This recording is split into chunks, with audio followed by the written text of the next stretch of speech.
Hey there, you wonderful listeners. I have a question for you. Do you want to make a podcast? Well, Spotify's got a platform that lets you make one super easily and then distribute it everywhere and even earn money all in one place and for free. How can you beat that? It's called Spotify for Podcasters. And here is how it works. Spotify for Podcasters lets you record and edit podcasts right from your phone or computer. So no matter what your setup is like, you can start creating today. Then you can distribute your podcast to Spotify and everywhere else podcasts are heard. Video podcasts are also available on Spotify. And when you want to take conversations with your fans to the next level, there are Q&A and poll options available, and those are the best way to get them talking. With Spotify for Podcasters, you can earn money in a variety of ways, including ads and podcast subscriptions. And best of all, it's totally free with no catch. Ever since I've discovered Spotify for Podcasters, it has made doing my shows like the Steam Machine Podcast, Yabs Pod, and the JRPG Report much, much easier to do. Like being able to just go on there, record them, upload it, boom, it's done.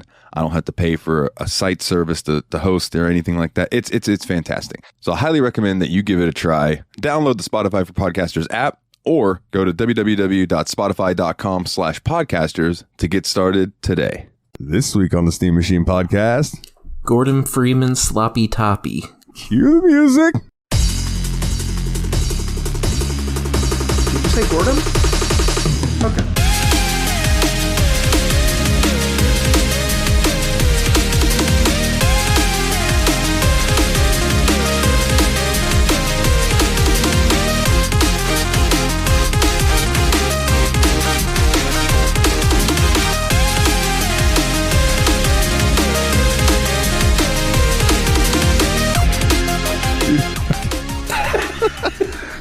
Welcome back to the Steam Machine Podcast. My name is Dalton, and Willie, I am leaving that in so people can just hear it kind of behind the music and wonder what you said.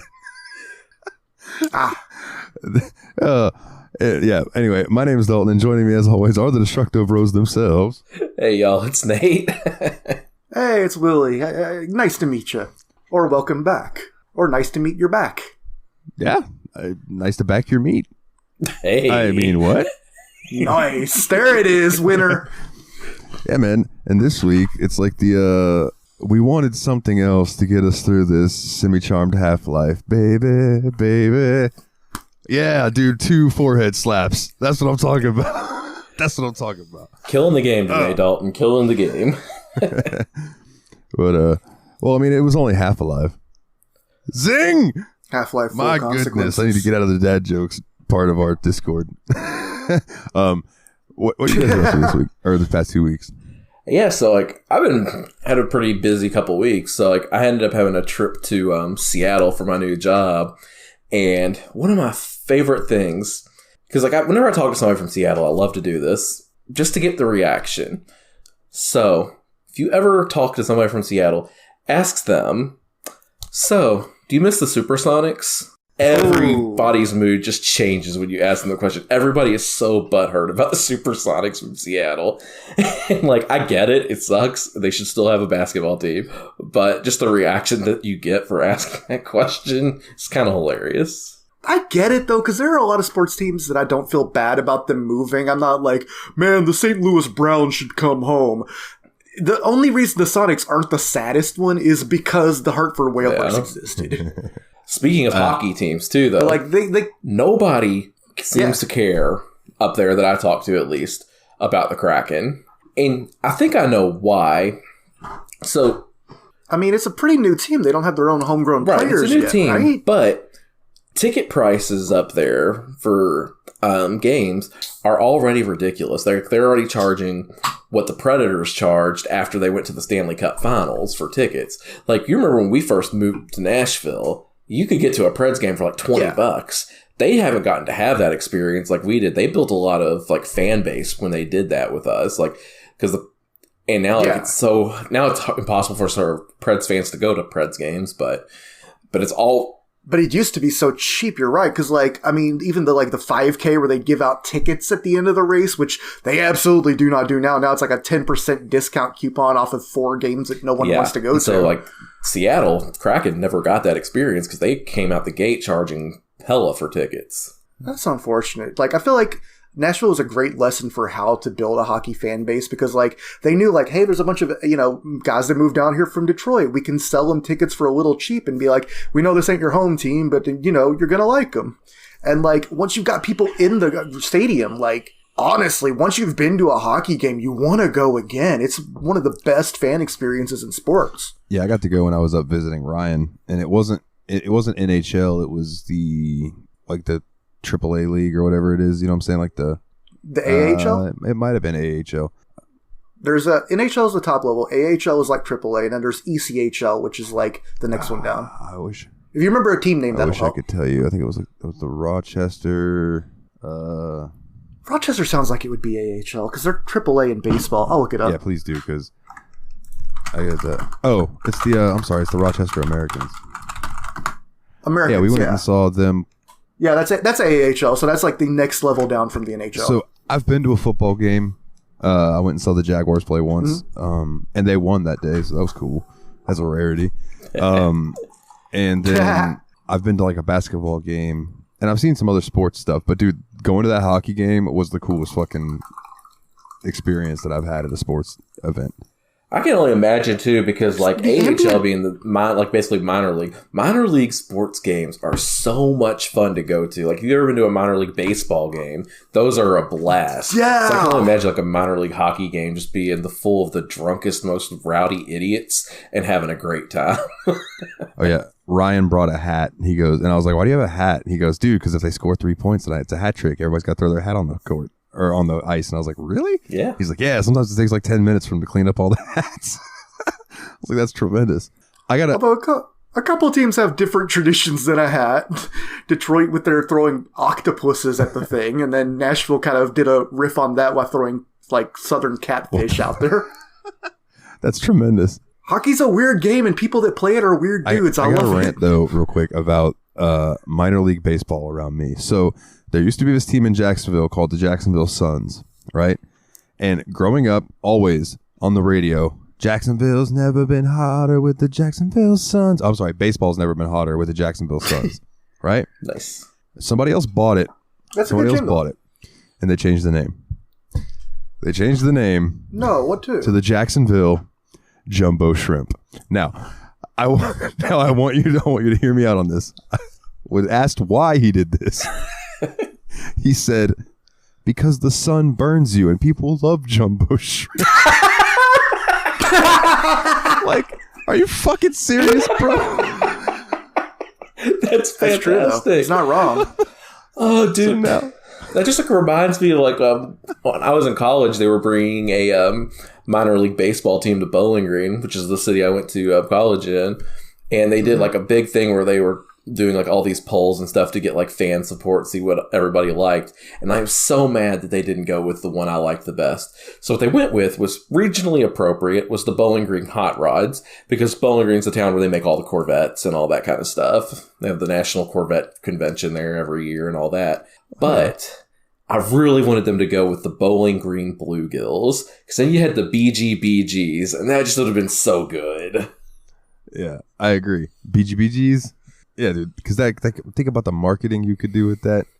The fucking license the Bee Gees. And people love weird minor league teams, Like people that don't live nowhere near Montgomery or whatever will buy Montgomery Biscuits hats and shit, Huntsville recently got a team they called the Rocket City Trash Pandas with a raccoon mascot. That's so cool. Dude, and you can't forget the Toledo Mud Hens.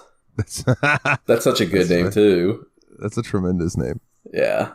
Let's see. Sorry if I was talking over anyone there. My Discord was going in and out, and I have no idea if you guys can even hear me. I can hear you now. Yeah. It's like that commercial. Okay. That'll be a fun edit, Dalton. Oh yeah, I just make a note of the time. It's all good. Oh Jesus Christ, I'm coughing anyway.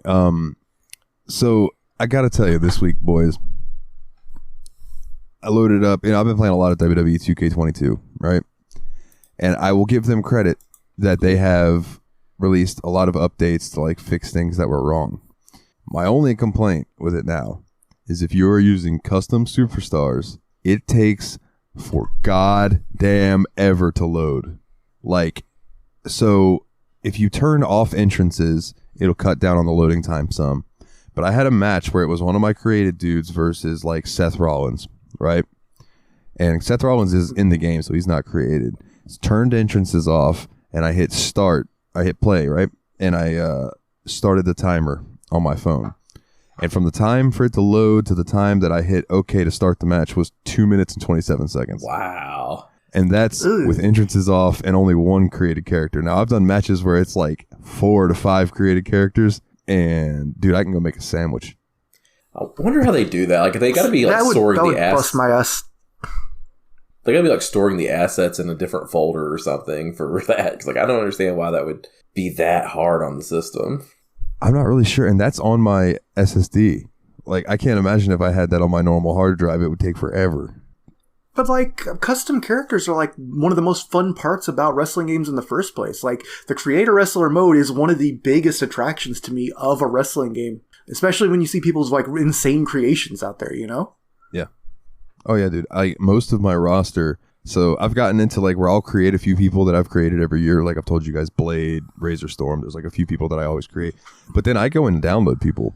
And I'll be like, they look cool. I hate their name. I'll rebrand. I go straight Vince McMahon. I love your look. I hate your name. You're going to be this. You know what I'm saying? Braun Breaker. Sorry. Oh, my God. Your name is Rex Steiner. And they're like, we're going to call you Braun Breaker. Come the fuck on. You were born with a wrestler's name. The worst thing WWE does is when they, like, rename second-generation talent to make it less obvious that they're like, sell that! It's huge! Yeah. And, I mean, I guess sometimes it's the, they don't want to harp on, like, maybe the person doesn't want to ride the coattails of their former, you know what I'm saying? But at the same time, like... I get you. That gives you that little bit of, relation with the crowd. Like, oh, I remember his dad, or I remember his uncle. Yeah. Yeah, it's like Curtis Axel is Kurt Hennig's kid. Why can't he be Kurt Perfect or something, you know? I don't know, man. I don't know. It just kills me. Like, they do a lot right with their marketing, obviously, because they're the biggest wrestling company in the world. So I can't completely shoot them for that. But there are just some decisions they make that I found boggling, dog. Well, I will say one thing that they did this year in the game that I quite enjoy is... So, you know how they have the normal, like, the story mode or whatever, but they also have in universe mode, which is the mode that I always use because you can book your own shows with your own rosters and all of that. Kind of just set up your own storylines and things. They have it where you can play classic mode, which is that, or you can play superstar mode, which is where you just choose one character and then you play as them in this world that you've created, right? So I've been playing as Niall O'Hala and just... It's been a fucking blast, dude. I really like it. I moved up from NXT to the main roster. I had one match. And the next match was a pay-per-view match for the heavyweight title. And that was the match with Seth Rollins that I mentioned. And now I'm the champion. And yeah, I imagine I almost want to set the crowd to boo me because I got pushed way too quick. That's major Goldberg energy. Oh yeah. You got that. You got that Jinder Mahal heat right now, man. You're too fast. Oh, goodness, dude. You know what? I would like to see that. Actually, no, I wouldn't. I was going to say Jinder Mahal versus Goldberg, but never mind. Like, that... I mean, they're not as bad as the crowd suggestions would have you think. It's just... They're also... I don't see... I don't really... No, in there... Maybe Goldberg in his heyday versus, like, Jinder Mahal now. But, like, I don't want to see, like, old man Goldberg getting there and... hurt somebody like he did Undertaker. You mean Oldberg? Oldberg, yeah, Oldberg. Hey!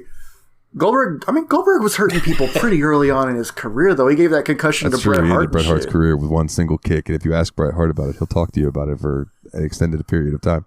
Oh, I bet Bret Hart will talk about it. Bret Hart is not the kind of guy that won't talk about shit like that. Yeah. Some other quick updates from me. I got an achievement in Final Fantasy VI that I thought was kind of cool. So I'm doing a Let's Play for the JRPG Report Patreon.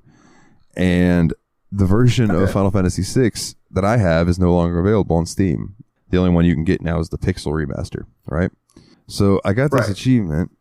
I should have this already pulled up because I'm a professional, but I'm not. So, yeah. Okay, I got an achievement just for loading up the game and starting it. It was called Customer Appreciation. Thank you for purchasing the game. I am one of the last people who will ever get that achievement. It's pretty cool. 93.7 people have that achievement, which tells me that the other 2%? I don't know. 93.7. So that's Oh, like man. 6%. What the heck? Yeah, that just haven't played it. That reminds me of freaking in Cookie Clicker. There's an achievement for clicking the cookie for the first time, and the guy that made the game, Orteal, looked into the files and found out only 99.6% of people who've opened the game have that achievement. And so he's like, nothing but terror and admiration do I have for the 0.4% of human beings that opened up the game, didn't click the cookie, and then closed it. The game is called Cookie Clicker. Come on. Right. Not today. I was watching a video that was talking about Half-Life and stuff, just because I was trying to get some more like background information and things like that. And it mentioned Titanfall 2, that the campaign in Titanfall 2 is probably the closest thing that you'll have to Half-Life 3. Now, this video was posted before Half-Life Alyx was a thing. Right. Okay. It was the No Clip documentary on Half-Life, if anybody wants to go watch it. And so I'm like, oh, that's cool. So I went and I looked up Titanfall 2, and that motherfucker was on sale for like $4. And I was like, yo, click, thank you. I'll take that. So I'm going to check that out eventually. Nate. I have one major qualm with Titanfall 2. It's that it also abbreviates to TF2, so when people say that phrase in a first-person shooter space, I don't know which one they mean at first. That's fair. That's a fair qualm. Otherwise, the game looks absolutely sick. I really do want to get around to it. Speaking of games we picked up lately, I picked up Sonic Colors this week. Yeah. And I've already beat it. I was going to ask about that because I feel like you just got that game, and then last night I woke up from my stupor and I look at the phone and there's the credits thing, and I'm like, oh shit, already? Yeah, so it's a pretty short game and it's easy to get through, like the main story part of it. But there's a lot of like extras and stuff you can go down. Like I haven't unlocked Supersonic or got the Chaos Emeralds, that kind of stuff. So I have a lot more that I can go back and do. And the good news is I like the game so much that I plan on doing it. Like this is now my favorite 3D Sonic game. Like it's fantastic and I highly recommend it out. Hell yeah, dude. What was your pick for favorite 3D before this one? Maybe Sonic Adventure, the first one. I like one better one than or two, two, personally. Okay. What? It wasn't that one that you got off of My Abandonware? That was good, but like, dude, yeah. Yeah, I liked Sonic Colors a lot. I got it for the Wii when it came out. I did loan Nathan my copy of it, but it's the year 2022, and it's not really all that easy to play Wii games if you haven't kept a Wii U hooked up this whole time. And there's no reason to keep a Wii U hooked up this time because all the good games that came out for it came out in improved versions for the Switch at this point. Like, what were our main favorite Wii U games? I don't know. Mario Kart 8, Splatoon, and Super Mario Maker. All of those are just on the Switch. Why do you need a Wii U? Oh, wait. Splatoon 2. Oh, wait. Yeah. Let me run through this real quick. The community Factory Sealed Fantasy Critic League. It's been a minute since we got a big update on that. I filled my roster. I don't know if I mentioned this last episode or not. My last game I got was Digimon Survive. Nice. You love Digimon. I do love Digimon. And I'm still iffy on the Callisto Protocol, but there were some screenshots of it released that I shared with this group. I'll share it in the Steam machine too. Yeah. That they are fucking creepy looking, dude. They're very heavy Dead Space vibes because it's by the people who made the original Dead Space.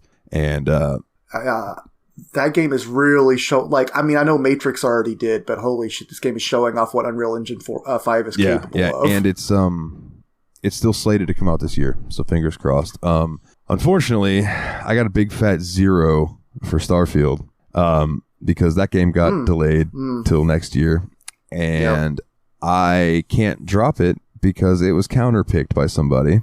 Oof. So I get a 0, they get a 0. At least they wasted their counter pick. Well, unfortunately, it was Oregon donor Jeremy from Oregon, who's the one who hasn't drafted anything since. So not really taking out a rival. It just fucked me, and then just whatever. So there is a slight chance that Jeremy from Yavspod could win this, but I still have hope because he's got like 3 games on his list I'm sure are not coming out this year. Yeah. So we'll see though. Although he does have Shredder's Revenge, and I keep seeing things about that's getting closer to being released. I'm not afraid just because Elden Ring turned out to be for you like if the BFG 9000 and the Queen from Chess had a kid. Like, it is the ultimate weapon. Yeah. Unfortunately, if I didn't take that Star Wars The Old Republic DLC, I'd be sitting pretty right now. But, I lost 8 points there. So, yeah, I mean, I get it though, because the phrase Old Republic is a really tempting phrase. Like, it's got to be a good game. Those words were in KOTOR. I love that MMO. It's just sad that expansion just didn't do what it was supposed to. I'm trying to see if there's any releases that have come out. A Memoir Blue released for Mike, and it got a 72, so he got 2 points. I don't even think I know what Memoir Blue is. He posted today that the game replaced that he had on his list got delayed, so that he got a 0 for that. But he got an 88 for Destiny 2: The Witch Queen. Nice. Expansion, so he got his fucking 18 points from that, which is that's good. Let's see. Madalkin Queen. She doesn't like when people use her name, Steph. You dick. Martha is dead. Oh yeah, we have to talk about it. I still have to bring it up because it got a 69. Nice. Ghostwire Tokyo 77. Evil Dead the Game 74. That is somehow better and worse than I thought it was going to get. The first few reviews for Evil Dead were trash. Like, isn't it like another game that's kind of like what's the name of that game? Just tell me. Dead by Daylight. Dead by Daylight. Thank you. Yeah, Dead by Daylight, it's another game like that. 4 versus 1. But apparently, like, you get guns and stuff in it, so I might be a little more into it than Dead by Daylight, where it's just playing hide and seek and not get killed. What idiot called it Evil Dead the Game and not Dead by Dawn? That's literally a phrase from those movies. And then she had Kerbal Space Program too, but that got delayed, so she got a 0 for delayed. That. Sad. And I don't think she realizes that she can drop that because it's not counterpicked. But we'll see if she listens to the podcast and hears you say that. She doesn't. And let's see. Hey, Madawkin, keep it in your thing. I believe in you, mainly because I just want that to come out sooner, because I would like to play it. Trek the Yomi got a score. Philly G has Trek the Yomi. It got a 71, which seems real low for that. That's like the Kurosawa-looking samurai game. The whole thing's in black and white. It's really stylized looking. It looks. I watched PlayStation Access stream it, and it looked fantastic. I don't know. My best guess is maybe it got unfavorable comparisons to Ghosts of Tsushima, which was also a Japan set game that had really cool like directorial style. That's possible. Yeah, Ghost of Tsushima. Whew, I hope that gets brought to PC eventually. Fuck. I swear, that game is so beautiful. I don't even really know what the game is about, but I will look at screenshots people take of it any day. Oh, and here's one that I want your guys' opinion on, because I think you guys have more, like, you had a Wii, so you might know a little bit more about this than me. Nintendo Switch Sports got a rating. I have no idea where this is going. It got a 72.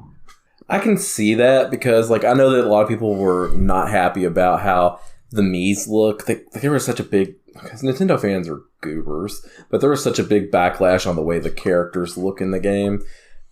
But it seems to me that it's probably too similar to the original Wii Sports, which honestly I don't think plays well in 2022 when there's just so many different options now.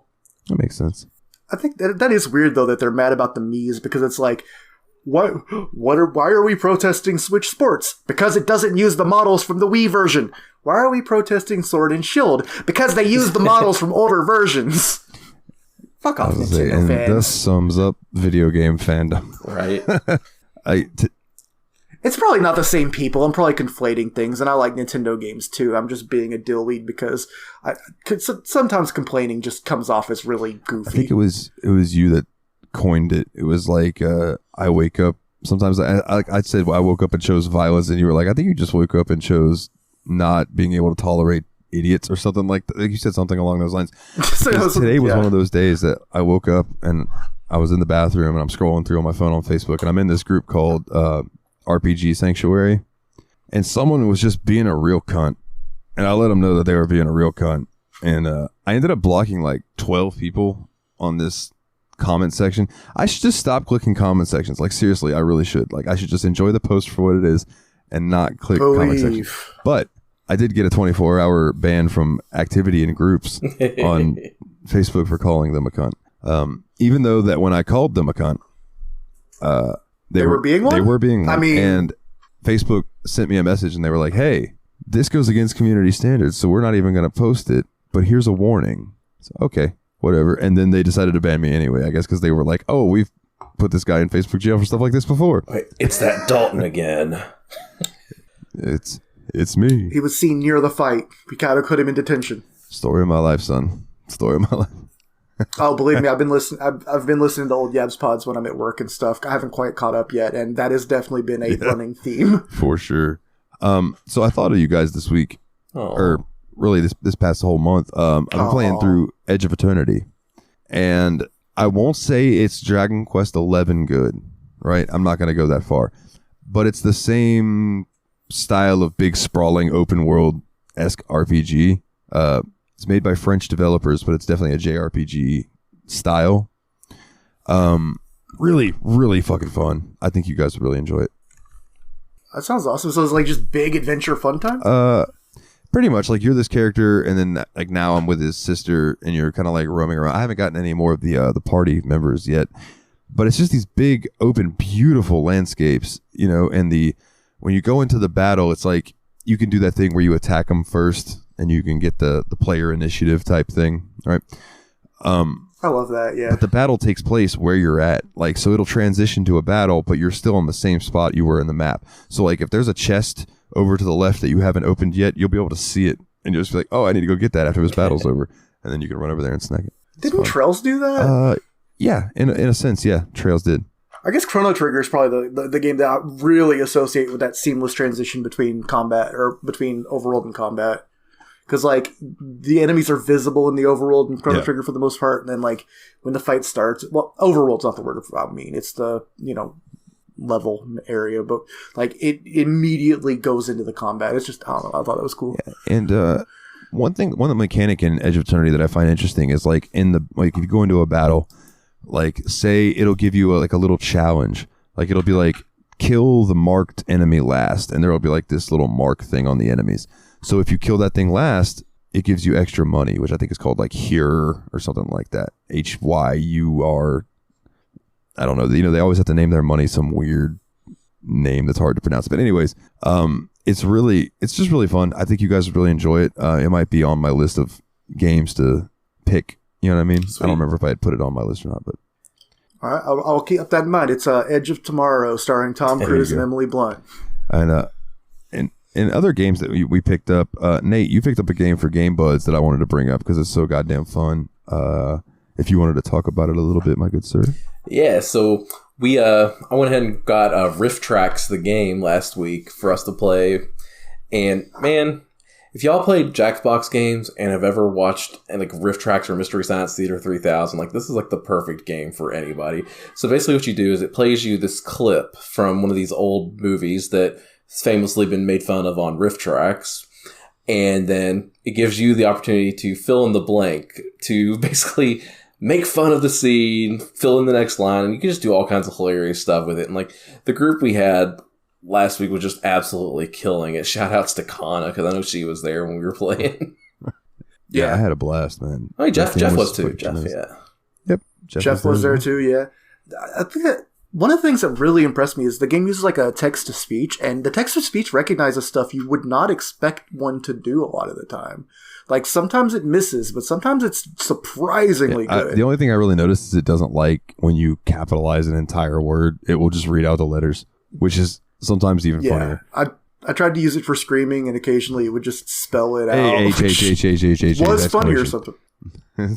The cool thing about the TTS on that too was it gave you multiple voice options. Like you had man and woman, and then you could do other language accent type things too, which I thought was a pretty neat touch. Yeah, the first time I heard somebody come in with the Japanese accent, it threw me off because I didn't realize you could do that. And I was like, whoa, how did you get it to do that? And it took me like 3 rounds because I didn't want to ask and be like, how do you do that? I figured, they just figured it out. I'll figure it out. It took me like 3 rounds to finally see the button where I was like, oh, okay, it's there. Gotcha. It was great comedy timing too, because I think they did that right when it was like Attack of the Super Monster or something, which was like an anime movie, and they were just like, I'll switch to the Japanese voice. None will expect this. You were right. Didn't see that coming. I didn't know it was an option. And while we're on the subject of Game Buds, if you're part of Game Buds and you listen to the show, go shame the ones that don't. just let them have it and tell them to fucking listen to the show. Anyway. Really steam their machines. Really pod their cast. Fuck their butts. Whoa. Yeah. Yeah. Okay, boys. Is there anything else you'd like to touch on before we dive into the game of the week? Yeah, I got one more thing. This is almost a transition topic, though, so I was waiting until you guys were out of stuff. But I've seen recently, I was watching a video about Matt McMuscles, and at the beginning of it, he had a preview for this upcoming movie that has been kickstarted successfully called FPS First Person Shooter, the definitive FPS documentary. This is looking really good. Like, they've got so many of the important people in first person shooter history to do this comprehensive documentary on the history of it. Like, they've got, John Romero, John and Adrian Carmack. I don't know why I said it like that, because they're not related. They're just both named Carmack, which is crazy. They got, like, Ken Silverman, the guy who basically made the build engine that, like, Duke Nukem and Shadow Warrior and Blood and all those are built off of. They got professional players like, I'll scroll down real quick, like Thresh, who was the guy that invented WASD controls, and Valkyrie. They got, like, YouTube people like the Angry Video Game Nerd is in it for some reason. Hell yeah. Like, they brought, like, pretty much just a ton of people here and, like, really picked their brains and interviewed them about this stuff. And it's like, I don't know, like, I love early FPS games, and obviously that's what we're working on this week, so that's super awesome. But, like, this is going to be a really good movie. I'm really looking forward to it. And they've already hit their funding goal by, like, 4 times over, with an expected release date in December this year. Oh yeah, man. What was the name of that one more time if people wanted to look it up? Yeah, absolutely. It's called FPS First Person Shooter, the definitive FPS documentary. That's rad. I will definitely check that out when it comes out. I love gaming documentaries. Yeah, I left a link to it in the show notes if you wanted to link it in the description. But if not, don't worry too much about it, because if you just type "first person shooter, the definitive FPS documentary," I'm sure you'll find it. Hell yeah, man! It's like, I'm just so impressed they got all those people with so much historical knowledge from so many branches of the, like. It's not just like an id-centric thing. They got, like, Valve people. They got, like, Apogee people. They got, like, professionals who never actually worked on a game but played the game for a living. Like, it's going to be cool. Yeah, it's always interesting to, like, get the well-rounded, like, the people who worked on it and then the people who have, like, played the shit out of it. You know what I mean? It's always... Yeah. And speaking of games that people have played the shit of, I personally know people who have played our game of the week this week, which is Half-Life. In their youth for years, and that was like the only game that they played, right? Half-Life and the mods there within that we'll talk about later. But since we're going to be getting into Half-Life, I do have some O-dubs for us. Half-Life is a 1998 first-person shooter game developed by Valve and published by Sierra Studios for Windows. A lot of people seem to forget, just real quick, that Sierra published the first Half-Life. That is wild, yeah. I'm so used to thinking of Valve as self-published, like, as a publisher these days. Like, I mean, they're more of a clearinghouse for media than anything else. Yeah. It's fucking strange, man. It was Valve's debut product in the first game in the Half-Life series. Players assumed the role of Gordon Freeman, otherwise known as... Gordon Freeman? A scientist who must escape the Black Mesa Research... We're going to have to explain Eventually, that. don't worry about it. Right? A scientist who must escape the Black Mesa Research Facility after it's invaded by aliens. The gameplay consists of combat, exploration, and puzzle solving. Unlike other games of its time, the player has almost uninterrupted control of the player character, and the story is told mostly in scripted sequences rather than cutscenes. Valve co-founder Gabe Newell said that the team was disappointed with the lack of innovation in the first-person shooter genre and aimed to create an immersive world rather than a shooting gallery. Valve developed using Gold Source, a heavily modified version of the Quake engine, licensed from id Software. Science fiction novelist Mark Laidlaw was hired to help shape the story and assist with the design. And it received It received acclaim for its graphics, gameplay, and narrative, and won over 50 PC Game of the Year awards. It's considered one of the most influential first-person shooter games and one of the best video games ever made.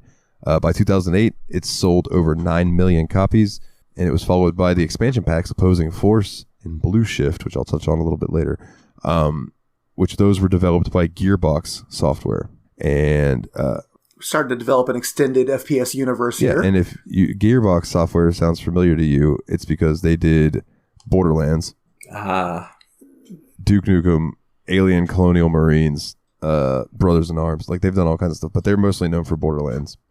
And this also, Half-Life got ported to the PlayStation 2, which I did not realize. I thought it came out on PS3 in the orange box, but I guess that would have been Half-Life 2. Yeah. I didn't realize it did come up for the PS2. And the PS2 came with an expansion that was exclusive to that at the time called Half-Life Decay, which I think people have made available to play on PC these days because, PC gamers are not going to have that shit. Nope. And then one other thing we'll touch on. You could pry our terrible console exclusive package or expansion packets out of our dead hands. We will play map 33 of the Xbox 360 version of Doom 2, even though it's awful. Right. And another thing I will touch on a little bit later is the Black Mesa remake. Yeah. So I'm curious, did either of you have any previous experience with Half-Life before going into this? No, this is absolutely my first time playing it. As a game, no, I'd never actually played it. I have watched some stuff about it, including like a comedy video series that I'm going to have to end up talking about sooner rather than later. But no, I never directly, personally experienced any Half-Life games other than other games that used this engine like Portal. Okay, that makes sense. Yeah. It's like I've played some Source games, but I've never played Half-Life or any of the games in the series. Not even the VR new one. That's pretty much the same with me, man. For some reason, I never played Half-Life, but I played the shit out of Counter-Strike, and there was another game that came from Half-Life that, I have a list of them for later, but was it called Ricochet? I think it was. Okay. Where it was like, with that one. You had it was almost like Tron-esque. I don't know how to describe it. It was an interesting game. But yeah, it's amazing to me, what they could do in the Source engine, just in general. It makes me want to kind of dive into it and see if I could do anything with it. Oh, yeah. Why not? I mean, people are still making mods for these games these days. But, so my first impression of this, trying to put myself back into 1998, you load into the game starts, and you're there, Bo. You're there. It's not a cutscene. It's not anything. You can move around in the train and look around and watch everything going on. And, what a mind-blowing experience that must have been back then, I'm trying to, put myself, okay, so say you picked this up first day, and you the only games that you really knew about were Doom, Wolfenstein, and those types of games, first-person shooters, because I don't really know what really came out between now and then, Heretic and shit like that. This would have been after Heretic and Quake and Duke Nukem and stuff. So this is 1998, I think. So it's been a few years since a really innovative game came out, which would have been probably Quake in 95. Yeah. Okay. Yeah. Quake then. And just the jump in the interactivity and the different things that you can do in this would have been staggering to me back then. So what did you think? When you first loaded in and you were just oh shit, I'm on this train. The game has started. Either. Oh, I mean, I knew that the game started off on a train ride with a monologue on it and all that, but I didn't really know what was going on in it. And not only is it gives you the feel that you're right in the game because it's the opening credits sequence, right? How old movies used to open with the credits instead of end with them. And while this is happening, you could walk around the train, look around, and in fact, you're definitely encouraged to look around because they time the elements out really well. They'll be talking at one point about all Black Mesa facility attendants must submit to monthly radiation screenings. And as that's going on, you see some really ominous looking green goo somewhere beneath you, stuff like that. The bad news is, because Portal is basically a game that takes place in a parody of Black Mesa, and I'd already played Portal, I was kind of finding everything a little bit hilarious. Because I'm I know where this is going to go. This is going to go bad. Maybe Black Mesa, that was a joke. Ha ha. Fat chance. Ha ha. Yeah, one of my favorite moments in that opening scene was when the dude, you're just going, and if you just look to your right and down a little bit, there's a guy who just runs towards the door and just starts beating on the door oh my God, let me in, please, let me in. And I don't really know what the fuck was going on. It doesn't explain anything that you see. You're just kind of on your way to work. This is just shit that you see on your way to work. Yeah, like, and I think it also did a really good job early on of letting you know that access issues were going to be a problem because like you couldn't even get off the train and go into the first area until like the security guard came and buzzed you in and all that. So it did a really good job of letting you know, like, yeah, you work here, but you are not important. Yeah, for sure. Yeah. And you know what's interesting about the original Half-Life is that so the AI for your companions and enemies and everything, they can only do like one thing at a time, right? So they cannot talk and move at the same time. That's why they'll walk and they'll stop and they'll look at you and then they'll talk and then they'll keep walking. Or your enemies will shoot at you. They'll stand still and shoot at you, but then they run and take cover because they have to stand still while they reload because they can't reload and move at the same time. I feel like that worked out nicely for the gameplay, especially though, because like this is still fairly early on in the FPS timeline, and we weren't all mega super duper skilled and stuff. So like having, you know, that chance to get used to these controls, because I think this was the first game that shipped with WASD and mouse as its default controls. Really? I didn't understand. I didn't realize like for the longest time that was like not standard for the longest time. Like. Fun fact, that documentary I was talking about has the player Dennis Fong, I believe his name is. He was the guy that popularized that by using it to whip everyone's ass in Quake tournaments back in the day. He was like so sick with WASD and mouse that everyone was like, well shit, that's gotta be the good way to play. I'm gonna do that now too. And then it started becoming default in the actual games themselves. Because before that, a lot of times people were controlling games with the arrow keys to move and like the alt button to strafe and the control key to shift and all that. And he was like, no, mouse look, use your fingers in like an arrow key shape, but it doesn't make sense to use your arrow keys because that's too far over. So you use the WASD. And like that became the dominant paradigm in not just first person shooters, but eventually all first person games. I don't know if it'll let me lift it up high enough, but that's why now, WASD is red, just like the arrow keys. It's just so strange to me that that wasn't a thing at one point. And I think that's really like changed the direction of like keyboard and mouse games in general, because like now that everything is set to WASD, like when you're playing a game, like usually like your F key will do something, your E key will do something. You just have to move one finger off of your arrow keys essentially now to perform a different action. And it gives you a lot more availability to do actions than you had back in Doom and Quake, because now it's just so much easier to access so many more different functions. Yeah, you're not having to reach across the whole keyboard to do so, which is nice. Yeah, because that 1993 Wolfenstein keyboard layout is really awkward compared to just the simple perfectness that the WASD has, like, you know? Like, also your fingers are even closer to the number keys, so you can switch weapons more easily. And then you have the complete opposite of that, which is what my buddy Dustin, shout out Dustin, found out when he loaded up Arma 3. And I told him, bro, you're going to learn your keyboard real well, because I would say every key on your keyboard does something in Arma 3. Kill me. Like, it is a legit first person. I made us play Kerbal Space Program last time, and I'm still terrified of games like that. It is a simulation, bro. I have not gotten past like the first level without putting on God mode, because you take like 2-3 bullets, you're toast. But on the same vein, your enemies take 2-3 bullets, they're toast. So you just gotta get good, scrub, I guess. And I'm just not good. But I did like the pacing in the beginning, like. And it's very funny to me, too, like when you're walking through the hallways, there are like 3 scientists that you see about 100 times.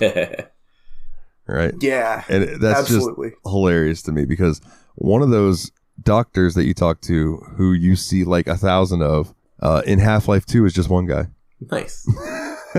So it's just funny to me that like they were just doing what they could with the models that they had back then, you know what I'm saying? And kudos to them. They didn't need everyone to look different, because it was such a minute detail, right? Yeah. And I have a note about these guys, because you could go up to people and hit E and talk to them, and they would follow you, right? Scientists would heal you, and the security guard guys would like help provide covering fire and stuff for you. Scientists healed you? Yeah. Yeah, they'll give you 25%. I had no idea. That would have been nice. You don't just obsessively talk to every rando you run in video games? I made a note that when I'm having people follow me and they would just stop running for no reason and be like, I'm not going a step further, they caught a bullet to the head. You sure are, buddy. Yeah, exactly. I'm like, oh, okay. Well, then I'm going to just shoot you before an alien comes and eats your guts. Yeah, you did them a favor, honestly, because if they're still that far down in Black Mesa, they're not getting out at that point. Yeah, for real. And it's fine. I'm a nerdy doctor. I'll take on the entire United States military. See? I'm with the science team. we're gonna go to the surface, eh? We're gonna get a helicopter, eh? And you're gonna find a rocket launcher, eh? Up there, because everybody's just got a rocket launcher laying around. I will say that like the AI and the having them follow you and things like that is one of the areas that this game didn't age great. Yeah, it's very, the good very news clear to that, though, is it wasn't necessary in too many spots. I can only think of like 2 times off the top of my head where you really had to get somebody to follow you somewhere. Yeah, and it was usually, you just needed to clear the pathway. Yeah. And there was one instance where I needed this security guard to follow me through this doorway to come over to this other area to just open the next door, right? It was on surface tension, I believe, up there and all those levels. And I had killed an enemy that died in the doorway, and he just would not step over it, right? Dang. So I had to get him to follow me and take him to the other side of the room, go back over there, launch a fucking grenade, and blow that enemy to smithereens so it was no longer there, and then he would walk through the doorway and follow me. Bet you wish you had some of that Skyrim corpse bothering technology. Yeah, dude, I wish I point. could have just picked that motherfucker up and chucked him out of the way. Did you try to eat your mic? What'd you do? No, I went chuck and hit myself in the face with the mic. Yeah, I did. Yeah, that's going to be a loud thump. Sorry, folks. Oh, man, I almost split my lip. That hurt like a motherfucker. Anyway, I lost my train of thought. One of y'all say something. Yeah, so I was thinking thinking about the story of this game, because we kind of talked about the very intro, and I was like, I thought it was really neat the way they kind of built up to everything. First is everybody just greeting you, saying, "Oh, hello, Gordon," and telling you that they've had your presence requested down in like the science lab to do an experiment. And you find out Gordon's job is basically just pushing boxes of radioactive material into a radioactive thingamajig. Yeah. I wondered something about this, because Gordon Freeman at the very beginning of the game is shown to be really highly qualified. Like, he has a theoretical science PhD from MIT. He's not some random jamoke, and yet he seems like he has the most, like, blue-collar job. Yeah, and they even kind of say that in job. the intro, too. They give his title. I don't remember what it was, like something like a... Yeah, it was a research associate, I think. So it's just like, yeah, Gordon is not like high level. Like, they seem to like the guy. Like, everybody seems nice and friendly with him, but like, he is obviously not a high level employee of Black Mesa. Yeah.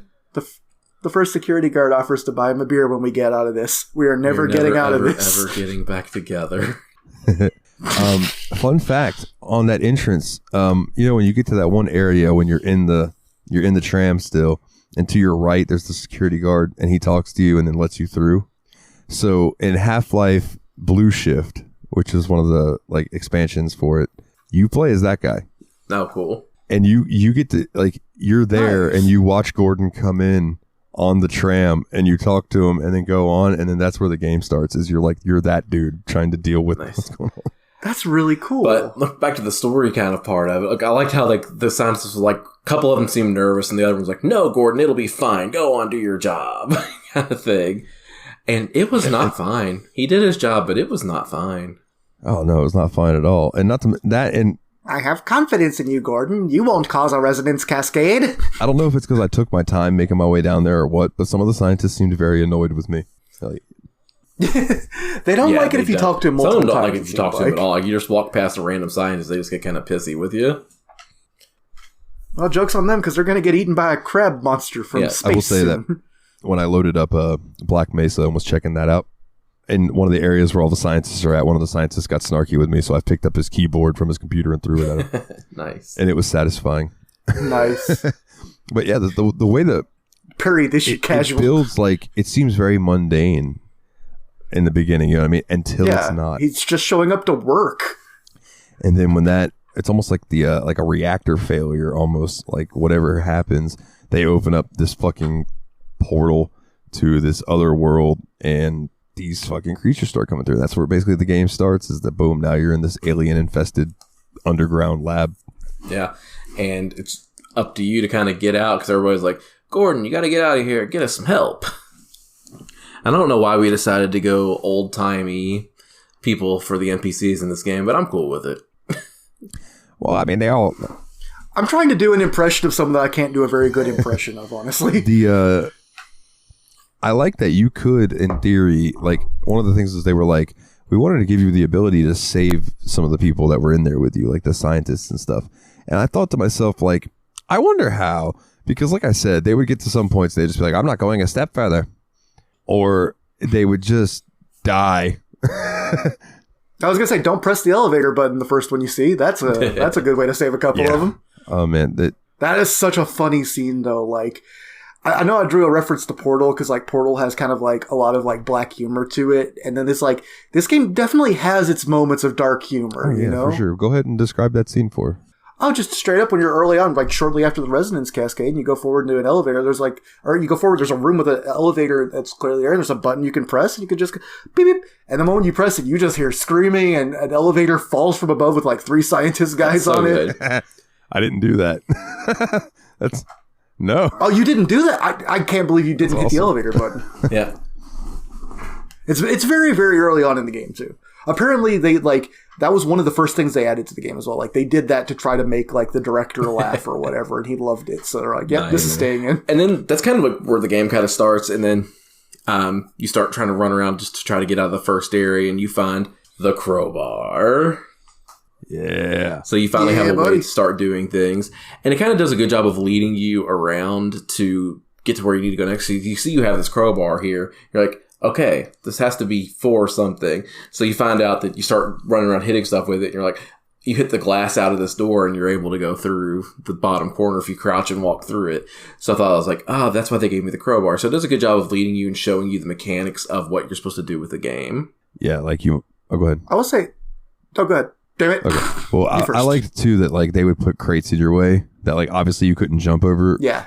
But if you just started whacking them with your crowbar, they would just be break apart in front of you. And there's, oh, okay. So then you start thinking about that, too. Like, it's like, oh, okay, so you can use this. There might be areas that you can't see, but if you break the boxes away, there might be something back there.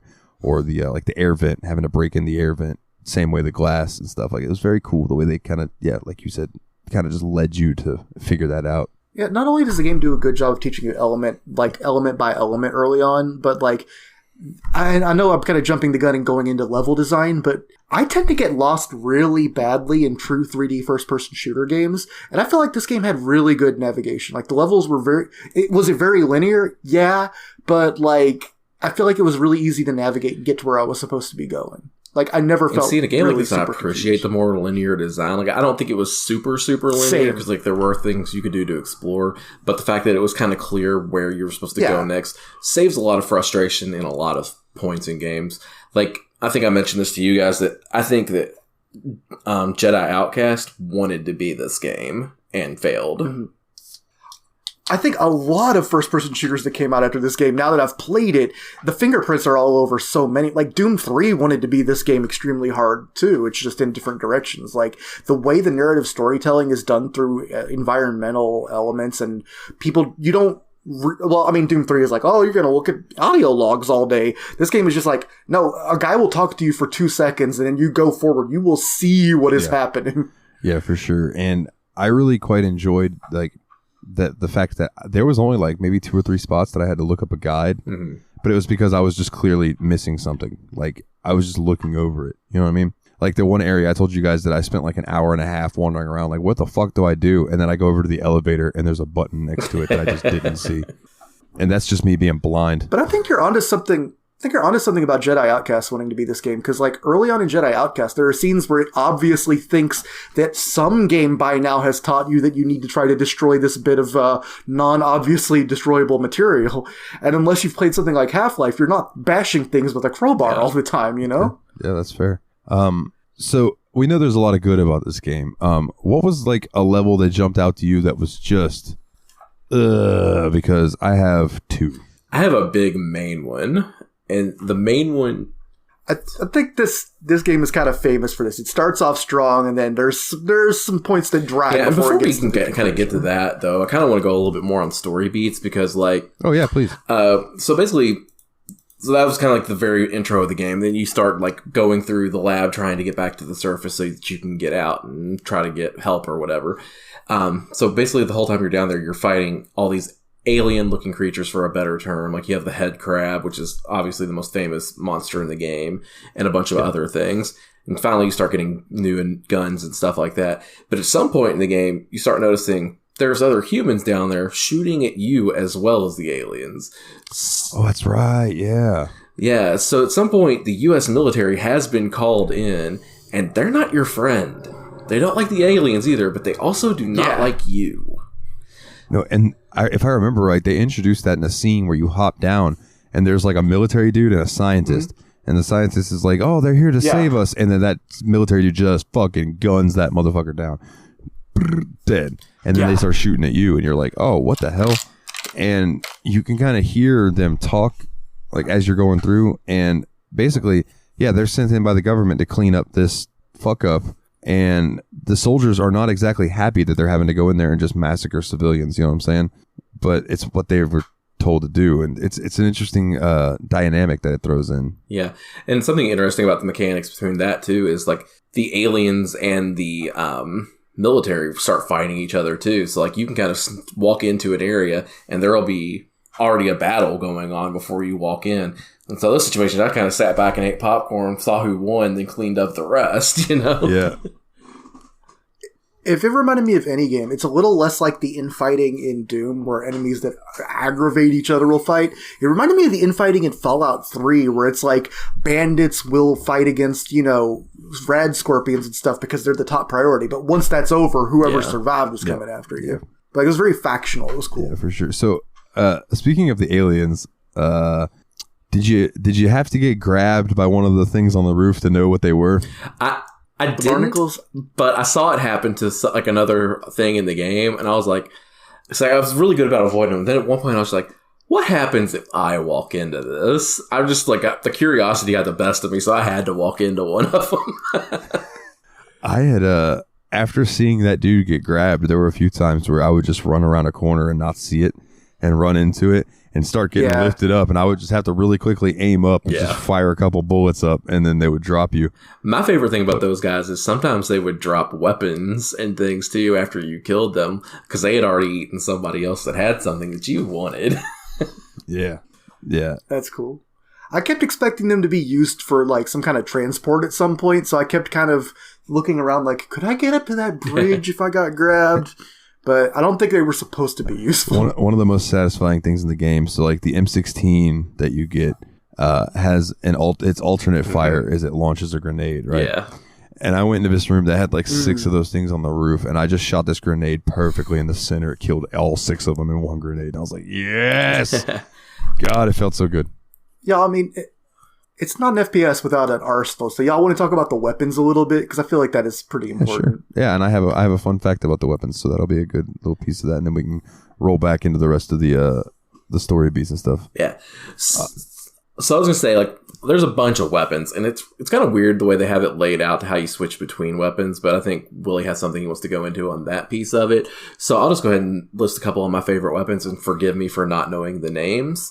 But one of my favorite weapons in the entire game was the upgraded pistol. I think it was like more like a Magnum from a video game. Yeah. That thing would just, like, if you could get the jump on somebody, that thing would kill things in like 2 shots, as opposed to like the machine gun that took forever to kill, but was the easiest to use. I found myself using the machine gun and the shotgun the most when I was in pressure situations, the Magnum when I could sneak up.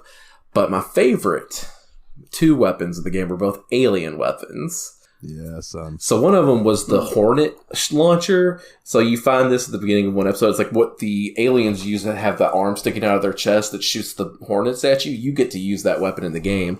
And it has regeneratable, whatever the word for that should be, ammunition. So like you can shoot like 7 or 8 shots out of it, then kind of hide a little bit. It reloads itself over time. And you can jump back out and shoot some more. So I was getting a lot of mileage out of that late in the game.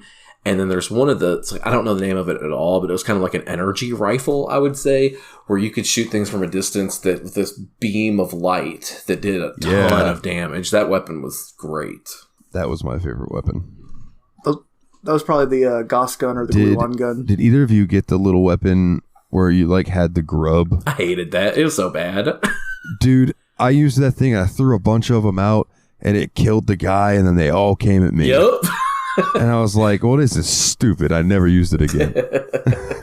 And there were a couple weapons that I never found any use for, like the trip mines. Yeah, I never used those. And things like that. I never had any use for those. But like the M16 with the grenade launcher was my best friend. Yeah. The shotgun, and that ray beam rifle thing was just tremendous. Quick fun fact: the pistol that you get in the beginning, the crowbar does more damage than that pistol.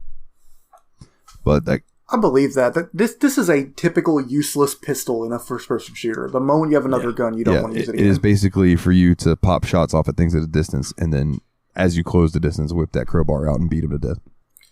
I thought that was interesting. I'm like, oh yeah, this fucking pistol is not even as good as the melee weapon. No, it's so bad.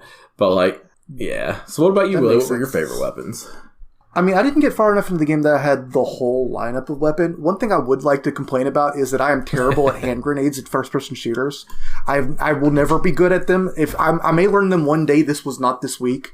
I can't do it. I just can't. I've never been good with them, and these were no different. I never know how far I'm going to throw them. I never know how long I'm going to wait for them to blow up. I never know how to use them in a situation where I don't like have to the drop grenades, on people. actually, because one thing it was really good at doing was scaring the humans. So if you threw a grenade out, they would go, grenade, and start running. So like a lot of times they were too slow to get away from it. Oh. But even if they did get away from it, you were able to pop some shots off at them that they couldn't really do much about because they were trying to get away from the grenade. I would say, and if they're running, they can't shoot back or anything. So yeah, that's a good strategy, actually. I also thought it was weird that the 3 button was mapped to both the shotgun and the assault rifle, because I feel like those weapons don't use the same ammo, they don't wear a similar niche. Like, I don't get why they were on the same button. That didn't make sense. Like, the Hornet gun, like the alien gun I was talking about, and the rocket launcher were on the same button. I think it was 6. Like, there was a lot of that going on in this game that I really didn't necessarily agree with the way they mapped it out. Ooh, real quick, one more gun that I got that was fantastic, but I didn't ever have like a ton of ammo for it, was the hand crossbow. Oh yeah, that thing was great. That thing was like one shot kill on most stuff, and you could shoot it underwater. So when you were later on, when you were dealing with those fucking giant mutated fish alien things, like you could have some way to defend yourself other than the crowbar. The pistol actually worked underwater too, believe it or not. I never even tried it. Wow. There you go. How? I don't know, Doc. I didn't make this game. Well, we'll ask the Mythbusters. Willie, I agree with you that swapping between weapons was kind of burdensome sometimes, because I was doing it with the scroll wheel, me too. right? And the scroll wheel is weird too, because like when you scroll wheel it, you have to click the shoot primary fire button. And God to change forbid the you weapon. scroll and forget that, and then you go to shoot at somebody and you just switch weapons. Yeah. You're like, And then you fuck. accidentally have a grenade in your hand. Yeah. Yeah. Fuck. There were definitely times that I fucked myself over doing that. Yeah, for sure. Because you wanted that stopping power of a shotgun shot or whatever, and you're not getting it. So as the game's going on, basically the whole thing is you're trying to make your way back up and get out of Black Mesa, right? And as you're making your way through, you have these ability to save some scientists, quote unquote. And like you said, you're dealing with the military and stuff like that. But then you get to the first level that I complain about. And everything I saw online, a lot of people complain about the length of this level. That's not what bothered me. It was just a lot of hidden stuff behind corners, and that was on a rail. So it was where you were basically on this, was it like a trolley, maybe like a mechanized trolley thing, and you're having to ride around, and you might have to. It took me a couple routes around to realize that I needed to shoot this fucking sign thing that would then flip and change the direction of the track. Yeah. In some spots, but a lot of those were like these situations where I would, and Nate and I, you probably had to deal with this too. You'd go like into a new area, and then all of a sudden there would just be like a turret and 3 dudes, and it was like, yeah, fuck. It was completely something that you couldn't be prepared for. Like you would get into that room, and then all of a sudden you're getting shot at. There was one that I thought was especially egregious, where you come around the corner and it's shooting rockets at you. Yeah. Yeah, what the fuck? And it's just like, oh, duck, I guess. Or I guess you could have ducked. That might have been smart. But it's like there was no way to anticipate these things coming. It was kind of like typical of that era BS that a game would throw at you. So one thing that I thought ended up being extraordinarily crucial and important in this game was saving constantly. Oh yeah, bro, all the time, especially in and we'll talk about this the platforming areas of the first person shooter. Yeah, oh god, no one after every jump. Every fucking jump, dude, save. It's because I know I'm gonna fall off this motherfucker. But back to Honor Rail, like that was the problem with that level. Like I didn't think it was too long, and I didn't think it was too confusing to navigate. I mean, it wasn't easy, but like you could get there. But just the egregiousness of the placement of enemies and turrets and stuff was kind of stupid. But there was some lore stuff in that particular stage that I liked, because at that point you started seeing signs that was like, die Gordon Freeman and things like that. Like the military was actively aware that you were the one causing all these problems for them, that there was a human fighting back and providing as much resistance as the aliens were. Yeah, and that, you know, that makes a lot of sense. Well, because when I was seeing those, I was like, who would write this? Like, who hated me at Black Mesa this much? But that makes sense that it would that it would be the military that are looking after you. And my question is, like, whose blood are they using to write that on the wall? Like, what the fuck? I have a stupid anecdote, which was I knew before this game two things. That one, Honor Rail was a commonly criticized level. People say it's really long. And two, that the game starts you off on that cable car trolley thing or whatever. So for whatever reason, I conflated that in my head and thought the game had like a 30-minute intro where you're on the car. So like I was pleasantly surprised when you just get right off of it. You're right in the game. Oh, yeah. No, yeah. And like, I believe it's after Honor Rail that you start getting into, is that where you start getting into the underwater stuff? Yeah, so what, like after Honor Rail, you actually get captured. Like you get grabbed and you lose all your weapons. Everything is taken away from you, and they throw you into a trash compactor. Very Star Wars. So like this trash compactor starts compacting and you have to get out of the trash compactor. And that's when you end up more at that water area that you're talking about, Dalton. With no weapons to start off. With no weapons, yeah. And once you get out of the trash compactor, you can like climb up the ladder and go to the other side of the room on the big upper thing, and you'll find a crowbar. But like other than that, that's all you got for a long time after that. And then, man, I was in this one part and I got so fucking frustrated because at the end of Honor Rail, or you know what? You know what, Nate? I think it's after the underwater stuff is when you get caught, because at the end of Honor Rail, you're on that cart and it just starts going fast as fuck. Or is that the end of Apprehension? No, I don't know. It was one of those where you're on that cart and the cart just starts going super fast and you can't stop it, and you have to either jump off or ride that motherfucker when it crashes off into the water. Yeah, that was at the end of Apprehension before residue processing. Okay, so whenever that happens, you go into that water area. I was stuck and I could not figure out what to do. I was running all around this fucking area. Turns out the way that I needed to go had some debris. Ah. And who'd have thought you had to fucking crouch underwater to get past the debris. What the fuck? That is a very, this game was made in 1998 type of moment. Dude, when I realized that that's all I had to do, I was so mad at myself. It was like missing. I know you were mad. You typed about it. You were like not having a good time with that. I was so annoyed because it was like, man, as stupid as I felt about that elevator button, I felt equally stupid in this situation as well. But then I think the game kind of has an upswing at that point too, though. I think the levels are kind of a little bit more fun again after On a Rail. And then there's a lot more better puzzles in that section too, where you have to like do timing kind of stuff, where you have to stop a fan and all that kind of stuff. And then I think the next part where the game gets this is the part of the game where I was like, this is a huge slog. It took me like 2 or 3 sessions of playing the game to beat it, was the surface tension level. Yeah. That is my biggest complaint about this game, is how long that level was, because it was enormously long, how much bullshit the game throws at you in that level. It wasn't fun. Like that was because that's the level where they introduced the big buff aliens that shoot at you, and that's also the level they throw tanks at you, isn't it? They throw tanks at you, they throw helicopters at you, they throw the huge aliens at you. It's like, and like the thing about the helicopters really suck because you can kill them, But if you do it, you might not have any ammo left to deal with anything else. And it was just... You can't crowbar the helicopter? So, like you remember the part where you were climbing on the part that irritated me the most was probably the cliff climbing section where you're trying to get up the cliff and there's like turrets everywhere, military guys everywhere, and a helicopter constantly shooting at you while you're trying to get up the cliff. Yeah, that helicopter bugged the shit out of me in that area until I found the rocket launcher. Yeah, which save before you try to shoot it because you're going to miss a few times.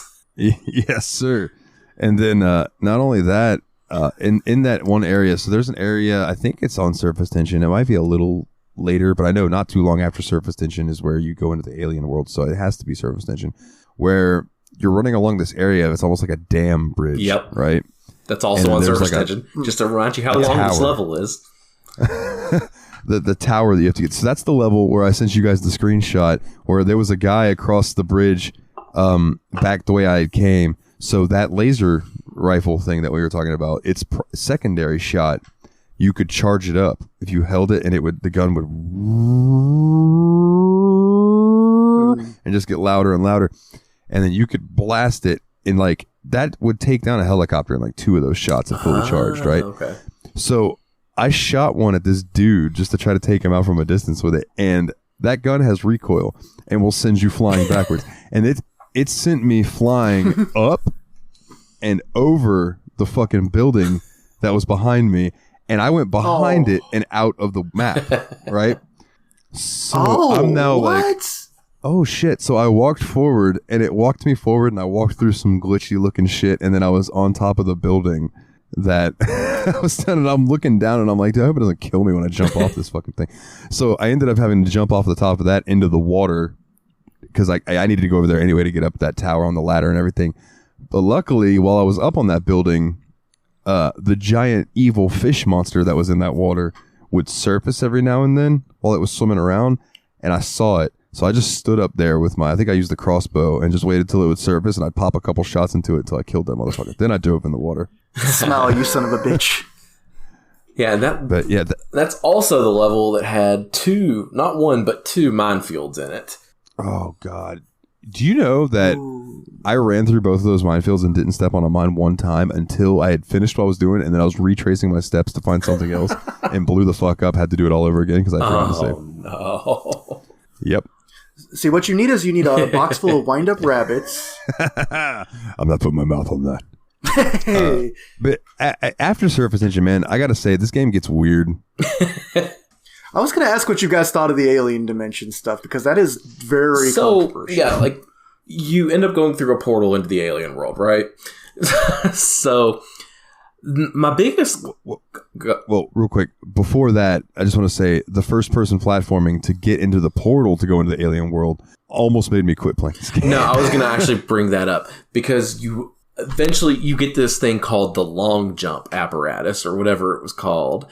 And the control to do the long jump was you had to press crouch, let go of crouch, and press jump really fast. So it was like a really awkward timing thing to do the long jump.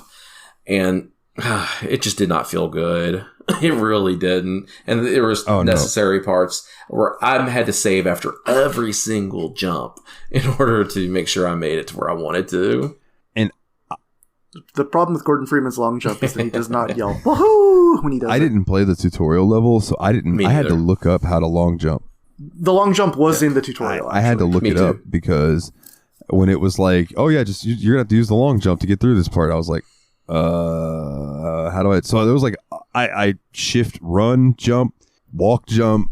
I tried everything, and then I just finally looked it up, and I was like, wait, you have to be running and then hit crouch, let go, and then hit jump really quickly, and then you'll do a long jump. That's weird. Yeah, not intuitive or good feeling. I would have rather like double tap your space bar. Or just give me it, or just put it on Z. Just give me a different button for it. I don't know.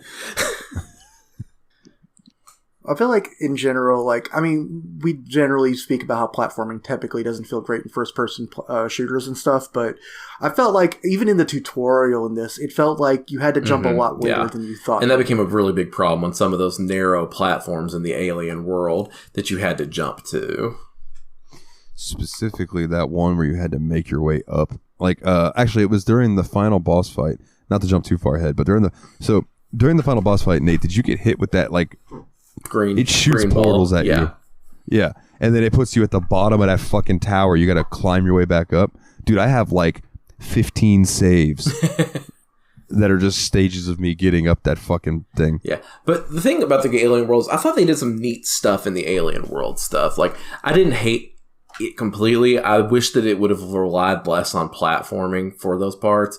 Yeah. But, like, there was a part where you go into, like, this factory for the Alien World. The Alien World is called Xen, I believe. Xen. Yeah. And so you go in there, there's, like, this alien factory where all the Xenons are working. And so they don't even really pay attention to you. You can walk past a ton of aliens and they won't even attack you because they're just too busy concentrating on whatever job they're doing, which I thought was a really neat touch because, like, you're just getting on their elevator, they see you, but they don't care. You just continue down the path from there. They just get to the test chamber, Gordon Freezen. And this is where you get, like, a couple of real bosses, I feel like. Because there's one level called Gonarch's Lair, where you fight what is essentially a giant head crab. That was a ridiculous fight because it was like multi-stages too. Yeah.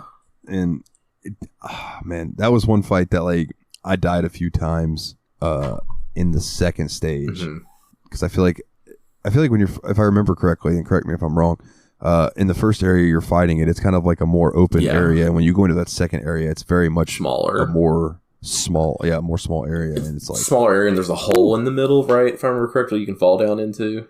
Yeah, I believe so. And then in the third area, you have to fall down into the hole and shoot up at the thing till it falls down in there with you. Yeah, and then that's where the end of the fight takes place, is in that room. And yeah, dude, that was an intense fight. I really quite enjoyed it. Yeah, like, that was that was a highlight actually. It was like one of the better boss fights I've seen in an FPS in a while.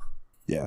I was going to say, boss fights in FPSs are hard to get right, because either they're goofy puzzles, or they're just, like, way damaged, spongy versions of normal monsters. It was damaged, spongy in a lot of regards. If you had explosives, it went by a lot faster, so if you could throw a grenade and not get hit by it while it gets hit, that was a pretty good tactic against it, especially in that last phase where you're in the ground with it.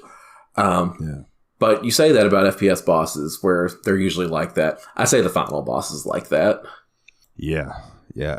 And speaking of the final boss, like all of a sudden Half-Life turns into Earthbound because the last boss is just this giant alien baby thing. Yeah. And you had to shoot. There was like these 3 orange crystals powering it up on the walls, and you had to shoot those to destroy them. And then like the baby's head would open up, and there was like this weird portal brain thing. Yeah. And you had to like. So in the alien world, there are these little pulsating growths on the ground. And if you stand on them and when you jump, it'll shoot you far up in the air. And you had to do that to get up into the air high enough to be able to shoot the boss in the brain.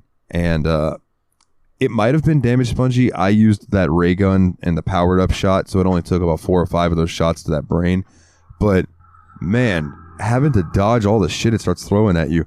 And then it sends you in that portal, like I said, where it sends you into that fucking Tower of Doom. Where you have to first person platform your way up this big ass fucking thing to get up back into the fight. And I hate first person platforming. I think in my notes I have hate first person platforming. Yeah. I thought that the boss wasn't the worst thing I've ever seen, but I didn't think it was a necessarily great or fun boss fight. But then you destroy it, you get this big fireworks show, and then that's the end of the game. The last thing that happens is and we didn't mention this guy, but there's this guy you would sometimes see walking through that you could never quite keep up with, and he was this guy in this black suit. I think he had a fedora on or whatever. They call him the G-Man, so like, I believe. He's just a mysterious government-looking figure guy. Yeah, so like when you finish the game, you're just now... Much like you kill the giant alien and everything, you're on a train with the G-Man. Yeah. And he gives you a choice. You can either join him and step through this portal. It's a job offer. Or he gives you a job offer. Yeah. And if you don't take it, he's just going to leave you there.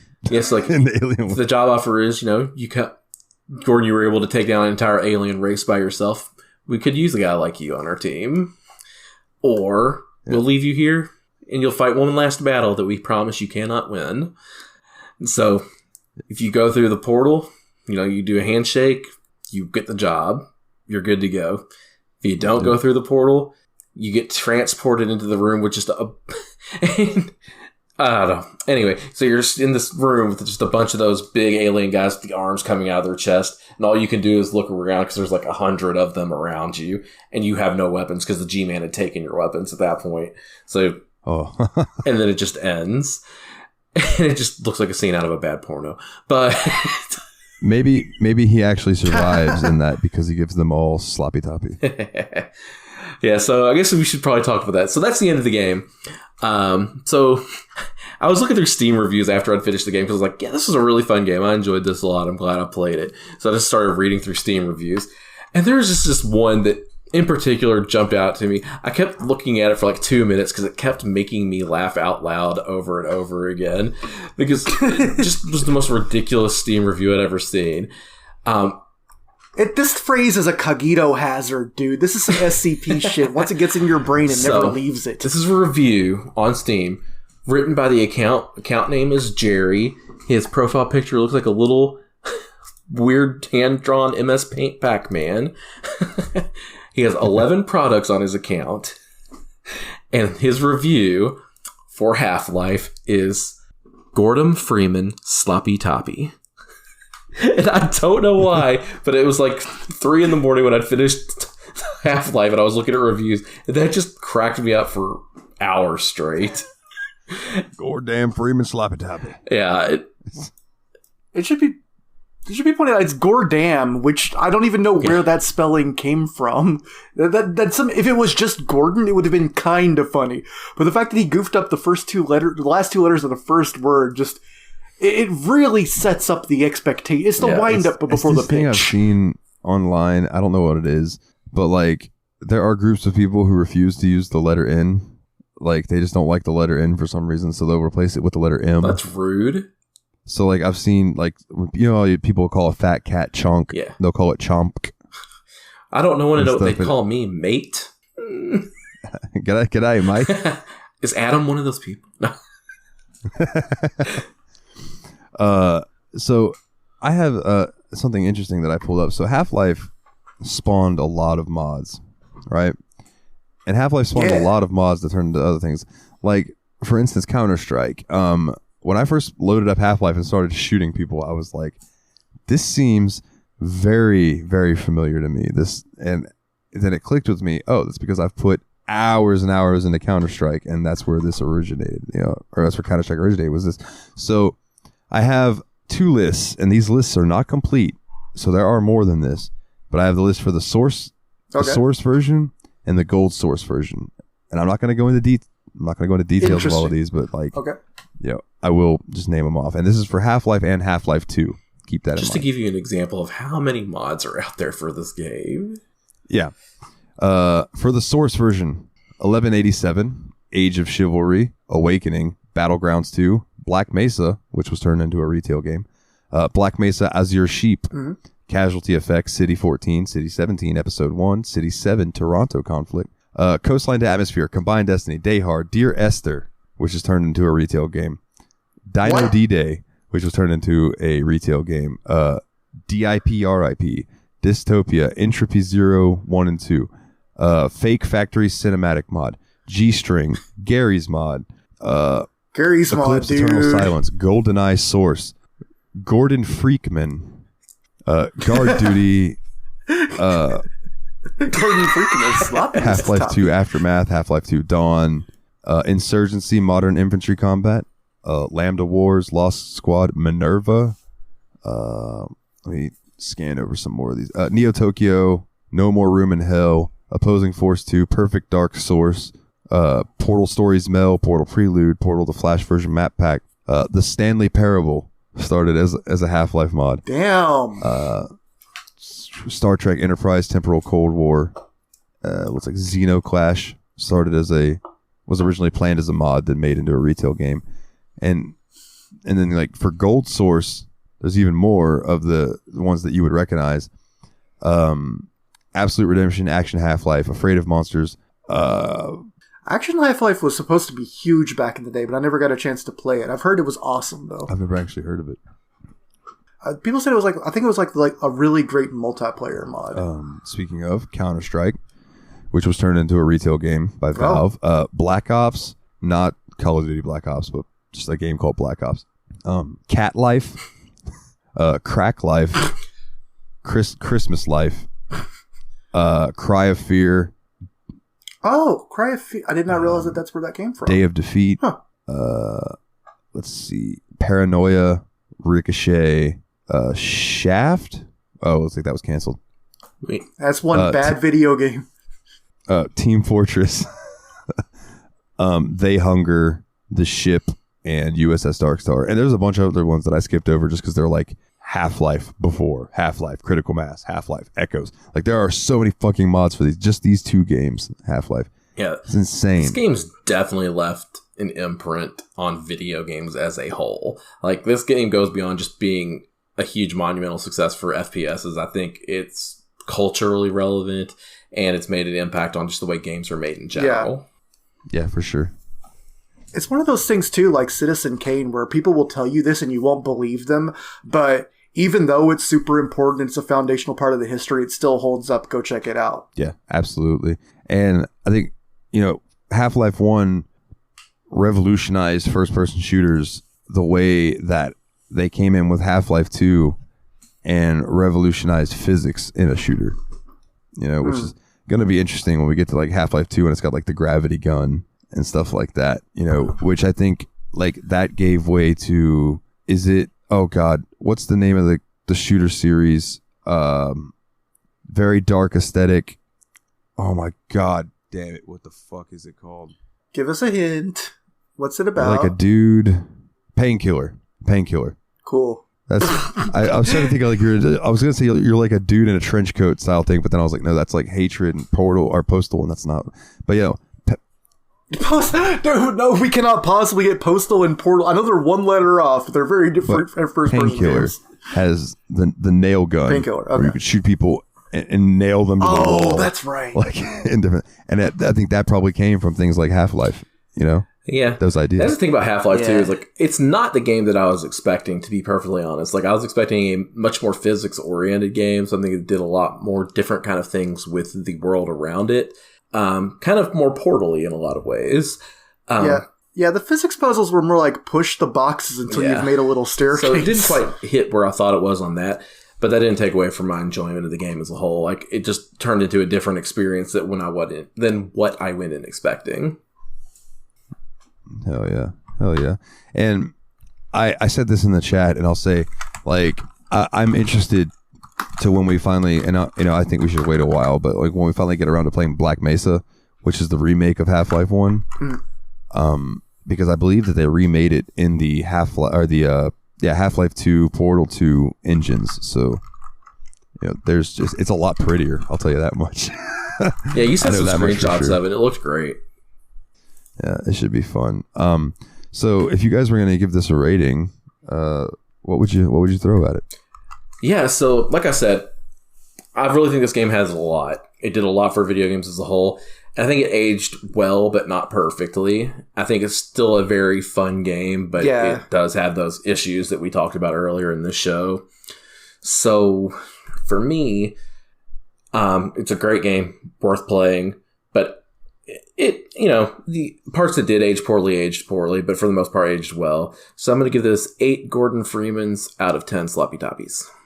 Of course you did. I have to agree. You said that. I was thinking a solid 8 sloppy out of toppies. I'll say if we were reviewing this game when it came out and we gave it anything less than a 10, we should be hit with crowbars. But as it is an older game, I mean, I have a little bit more affection for the old FPS games, I think, than you guys did. And I still think this was fantastic. I didn't finish it, so I'm missing some of the later levels that may have brought it down a little bit for me. But I'm going to go ahead and give this one a full 9 crowbars out of 10. Yeah, I think it's interesting that it didn't hold up as well as, like, I think Portal did, because we all came out of Portal being like, holy shit, this is the best. Yeah. Yeah. And I think that's probably because they just took things they learned in Half-Life and then transferred that over to Portal. You know what I mean? I'm really intrigued by Half-Life 2 at this point as well, because they took everything they learned from here and moved it forward. So I'm excited for that. Yeah, I mean, this game was brilliant, but I cannot overstate that this is only 5 years after first-person shooters thought they had to have lives and high scores in them. And I want to say that like Half-Life 2 is to Half-Life 1 what Portal 2 was to Portal 1. And we know that was a big jump. Yeah. Nice. You know what I mean? So it'll be interesting to get around to for sure. Well, boys, that about wraps up the Half-Life chat. And that means that it's my choice for the next game. Yes. And I didn't know you played video games. Yeah, I just started, man. It's fucking... That's cool. Have you ever heard of Half-Life? It's pretty awesome. Is that the one with the old Gordon Freeman sloppy toppy? Because I have heard of that. Yes. Oh, man. So my choice, if we can, I'm going to wrangle in one Paul Korn to join us. I do not know if this is going to be a two-parter. It might be, depending on how much y'all like the game. Because I do know that this game's, I think, about 30 hours. Okay. But I think it's going to be fun. And that game is Yakuza 0. I'm down. It's time. Yes. Back-to-back bangers, baby. Yeah, let's go. I mean, the whole premise of this podcast has been clearing out the backlog of the all these games that we have. But occasionally, some of them is just like, this is a game we've been wanting to get to for forever. Yeah, let's do it. And Yakuza is definitely a series that I was torn between Yakuza 0 and Yakuza Like a Dragon, because Yakuza 0 is the start of the story for 1 through 6, or I guess 0 through 6. But then Like a Dragon's its own thing. So I was torn, but then I'm like, but we're going to be playing Final Fantasy 7. So good call. Let's hold off on the turn-based one. Good call. For a while, you know. I do definitely want to get to Like a Dragon, and I've heard it's a great on-ramp to the series for people. But I want to meet our boy Kiryu, find out what he's up to, you know? Like a Dragon introduced a new cast. For sure. And 0 is the prequel to all of the, like, so, you know, the first game obviously was Yakuza 1 and stuff like that, which... Once we get to those games, I think they're all on Game Pass. They were, but they remade Yakuza 1 and 2 as Kiwami 1 and 2. Nice. Yakuza Kiwami. Yeah. So, but that's for a later chat. But yeah, it's going to be Yakuza 0, some fun beat 'em up action. All I'm going to tell you guys is look out for the big beefy motherfucker who every time he hits you, he steals money from you. That's all I got to say. And you'll find out. You'll find out. Sweet. So yeah, I'll get in touch with Paul. I did mention it to him, and he said that he would be down. So we just gotta kind of figure out his schedule and see what we, you know, with the recording and stuff. But that should be fun, Sweet. Man. I love me some Paul Korn. He's a good dude. Yeah, he is.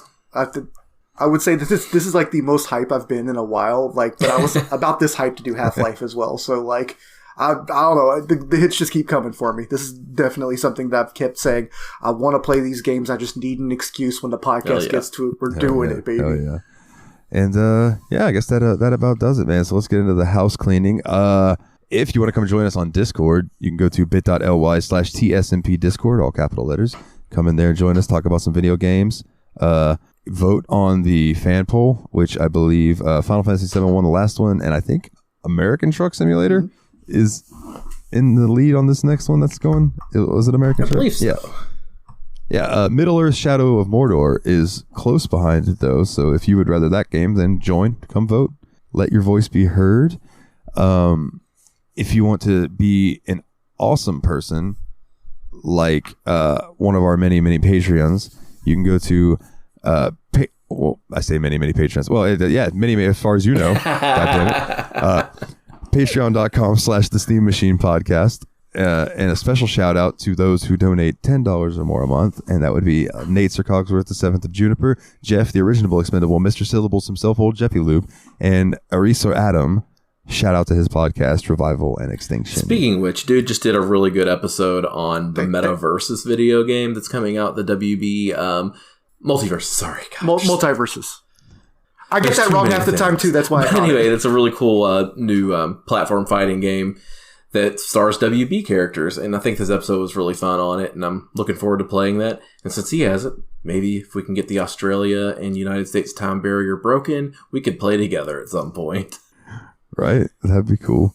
That game, it sounds cool. He wrote me a message after I had edited it and sent it back to him, and he posted it, and he goes, man, that feeling when you spent the entire episode calling it multiverse, and then you realize it's called Multiverses.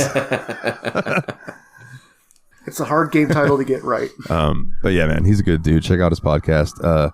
It recently got an uptick in sound quality for some reason. Yeah, weird how that works. It's been nice. I'd also like to give a shout out to Yav's Pod, yet another BS podcast, and JRPG Report, or 2 other shows you can find me on. If you want to get a cool shirt with our logo on it, tsmpproductions.threadless.com. You like the show music, pop over to nilethenightmare.bandcamp.com. That's where you can find all the music that I make. Leave us a 5-star review wherever you get your podcasts. And if you want a nice little link to take you to all of this bullshit that I'm talking about and not have to type anything in other than once, bit.ly/The Steam Machine Podcast, capitalized phonetically. And that's where you can find our website with links to all the shit we do. And Nate, I'm going to let you plug the new social media account that we have, my good sir. Yeah, we are now on TikTok as well. We're releasing some of the stupidest clips that we say out loud and putting them to video and putting them on TikTok. So it's been a pretty fun time. You can find us there at, I'm going to let you guess, but it's the Steve Machine Podcast. So come follow us on TikTok. It's been kind of fun putting together those videos for us up there too. So it's been pretty cool. I like it so far. The interactions on them have been really interesting too. Like Amnesia's doing really well. Yeah, they're getting some pretty good. So it's been interesting. It's been fun to watch. I check in every now and then. I go into the bathroom, I load it up, and I look, and I'm like, oh damn, it got another 100 views. That's cool. The funny thing is like the second video we posted got way more views than anything I've ever posted to the Turtle Bear Man TikTok. So I don't know what I'm doing. The TikTok algorithm is that's what I was about to say. We've had many a conversation behind the scenes about, dude, there's no fucking idea how TikTok works. Like as far as the algorithm goes, there's no idea. I do have a plug this week. I know I don't always, and I did plug the FPS documentary earlier, but I have one thing I definitely think that while we're on the subject of Half-Life, I'd like to call out, which is a show that originated on Twitch and it got moved over to YouTube called Half-Life VR, but the AI is self-aware. The entire show was available on YouTube. It's been done by a guy named Wayne Radio TV. And it's basically just this hilarious, like, improv comedy show where this guy's playing Half-Life VR and his friends are in there on voice chat, like, pretending to be the NPCs and stuff, messing with him the whole time. And it's just incredibly funny. Like, when you talked about the ropes and I started laughing for no reason, that's because one of the running jokes on it is Dr. Coomer, who plays one of the scientist characters, runs up to every single rope he sees. Look, Gordon, a rope. We can use these to traverse. And then immediately gets grabbed by it. Help me, Gordon! Gets funnier every time it happened. But, like, I couldn't even take, like, seeing vending machines in this thing seriously, because every time I saw a vending machine, I'm like, just remembering that time that Wayne, as Gordon, smashed the vending machine with a crowbar, and all the other doctors and stuff just ran up and started making slurping noises like they're drinking all the soda directly out of the broken machine. Like, it's really funny. It ends up, it resolves very satisfyingly. Like, it has an actual story to it, but it's, like, seriously the funniest thing that I think happened on the internet in the year 2020. And, like, I highly recommend it. It's called Half-Life VR, but the AI is self-aware. If you just type in HLVR AI, you'll usually get there. And it's very, very funny stuff. Nate, I know you're taking a break from streaming, sir, but do you want to plug anything? Yes, like I am taking a break from streaming. I don't know how long it'll be, but I'm still going to be on TikTok and Twitter. Like, I haven't posted a TikTok in a hot minute either, but just find me at Twitch, Twitter, and TikTok at Turtle Bear Man. I'll be back eventually. Oh yeah. One last thing before we get out of here. Just something that I thought was a nice little touch in Half-Life, and it's that in the very beginning, when you're walking around, you can walk over to the microwave and turn it on and just ruin someone's lunch. Like, it just, that little touch is just hilarious. Nice. And I think it's in that same room. You can go up to the vending machine and try to get something out of it, and the guy's like, "Oh yeah, good luck, man. All the vending machines in this place seem to be broken," and it's because you can't get sodas out of them or anything. So it's just a little funny little joke. As long as if you crowbar them good enough, a bunch of soda will come running out of them. Because I crowbarred every single vending machine I saw, because the whole time I was sitting there just imagining all my friends from HLVRAI over there slurping up the soda, and it made me laugh. Word up. Well, yes, next time we'll be talking to your ears from our mouths. It will be about Yakuza 0, and I look forward to it, man. Yeah. So for the Destructo Bros, I'm Dalton. This has been the Steam Machine Podcast, and as always, guys, Gordon Freeman, Sloppy Toppy.